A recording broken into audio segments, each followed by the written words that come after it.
Hello YouTube, I'm Jack Clark, the here, coming to you with another video. How are you? So of course in the past I did a video about pendulum summoning and what they could be, but now we know what pendulum monsters actually are. And let me just say, they are far from what we actually thought they were going to be. So today I'm going to be talking about pendulum monsters and pendulum summoning in general, and hopefully make it less confusing for you guys, because I looked at it initially and was like, well, yeah, I don't understand.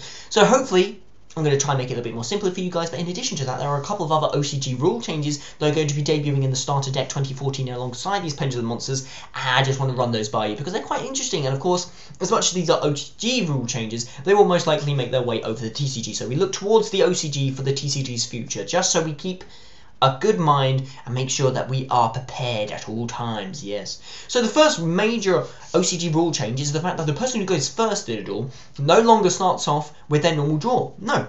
Instead of drawing your opening cards, and so you have 6 cards, you will have only 5. So of course in the past, when it came to going first in Yu-Gi-Oh, you have pole position, you have the advantage over your opponent because you can set up your field, and of course you can put up traps in play so that your opponent, when they have their first turn, okay, I'm going to do this bottomless trap hole, before they can actually do anything in response, and that's not really fair. That was never really that fair, and of course they have had formats in the past where of course that was kind of dictated. Whoever would win was most likely going to be the person who went first because they had pole position and they could actually do stuff sooner than you could.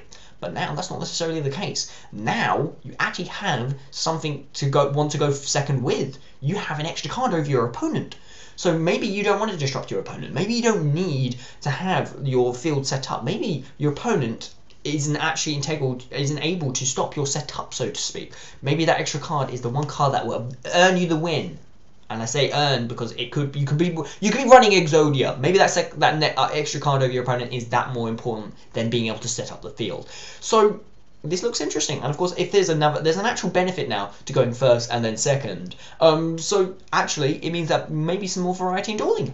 Extra variety, versatility. We're all for that, right guys? Which is fine. I'm quite happy with this rule change.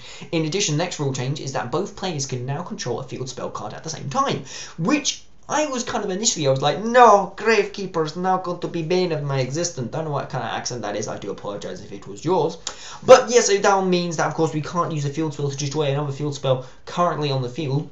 But then I thought, actually, that's a really good thing, because if you want to use a deck which has a field spell, most likely it's going to be the core of your deck. The field spell is very important. Lots of decks have a field spell and they rely on them. However, if you go up against another person who has a field spell, then actually you're at an inherent disadvantage because of a game mechanic that is purposely there to make sure that you are screwed over. So what the hell is the point? There's a game mechanic in play to make sure that your deck is not as good as another one because of who you may be facing just by nature, which is never a good thing. But now Gravekeepers can go up against Crystal Bees and have both their field spells out at the same time and not have to worry that a game mechanic is going to screw over their day. So that's all well and good, and I like that. As much as I don't like Gravekeepers, I like the rule change.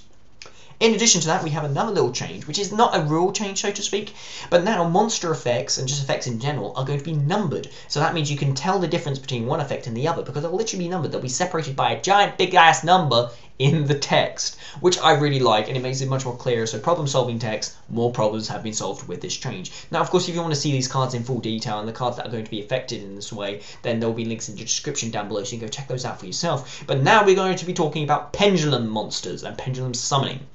That's why we're here, and that's the most confusing thing about all of this, because all of this stuff, all of these changes are going to be debuting in Starter Deck 2014, and Pendulum monsters, like I said in my Pendulum, what they could be, are between two different monsters. Now, the Pendulum monster is both a monster and a spell. Whether or not they'll be treated as both a monster and a spell, so to speak, we don't know yet. But they are both a monster and a spell, and their frame represents that. They've got an effect monster top, the colouring, and then they've got a spell card bottom, which looks quite nice. And they've got a different kind of text box, because they have 2 numbers on either side of the card, which are marked by a blue and red gem, respectively, and they both have a number underneath them. As we stand, we have 2 pendulum monsters, and the numbers underneath those are both the same, 1 and 8, respectively. Now, these are called the pendulum scale, and let me just tell you what these pendulum monsters actually are, and then we can give you a better idea of how we can use them. The first one is the Magician of Astromancy, which is a level 5 dark spellcaster type pendulum monster, 1200 attack and 2400 defense. Its spell effect is that if a pendulum monster you control battles, your opponent cannot activate spell cards until the end of the damage step. If you do not have a magician or an odd eyes card in your other pendulum zone, this card's pendulum scale becomes 4. Its pendulum scale is 1.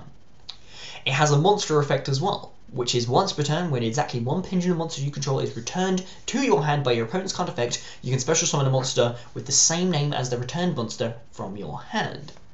Now, of course, there are lots of questions with this. What is a pendulum scale, and what is the pendulum zone? The pendulum zone is a new zone that's going to be introduced into the playing field, the physical playing field, with the starter deck 2014. Of course, there will be 2 pendulum zones on the field at the same time. There will be one in between your deck and your graveyard, and then one on the other side of the field by your extra deck zone, which mirrors it. Now, you can have 2 pendulum monsters on the field. They kind of act like spell trap card zones. Like I said, these pendulum monsters have spell effects, but you don't use them as a spell card. You use them as a pendulum card, and you place them on your pendulum zone. You play them on your pendulum zone as a spell card, and you can summon them onto your monster card zone as a monster. And depending on whether they're on the pendulum zone or if they're on the monster card zone, you can apply the appropriate effect depending on where they are, which is already very well and good, but that's not all there is to pendulum monsters. It said something about a pendulum scale. Now, of course, the Magician of Astromancy has 2 little numbers on it. Both of them are 1. One is on a blue and one is on a red. And on one side of the field, you can place it, and then you can place it on another one on the other side of the field. The other card that we get in this is called the Magician of Chronomancy, which is a level 3 Dark Spellcaster pendulum monster with 1200 attack, 600 defense, so it's a bit weaker. Its spell effect is that if you control no monsters, you can activate it. If a pendulum monster you control battles, your opponent can't activate any trap cards until the end of the damage step. If you do not have a Magician or an Odd Eyes card in your other pendulum zone, this card's pendulum scale becomes 4. Now, basically how this works is that if you have a pendulum monster in both of your zones, on both sides of your zone, they act like a pendulum. So the 2 points, and in the middle, you get to summon a monster, basically.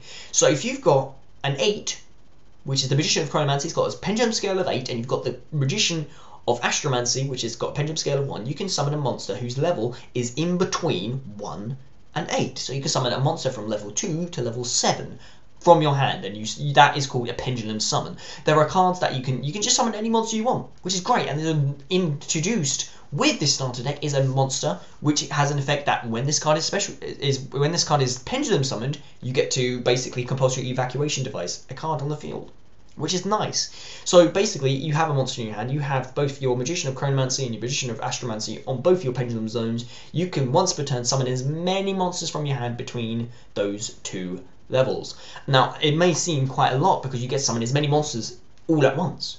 And if you're running gadgets or something, oh wow, if you open loads of gadgets in your opening hand and you can activate a pendulum summon, that's fantastic. You can just summon loads of cards and plus off it. But that's the main thing. As it stands, we only have 2 pendulum monsters, and as it stands, the mechanic itself minuses yourself quite a lot.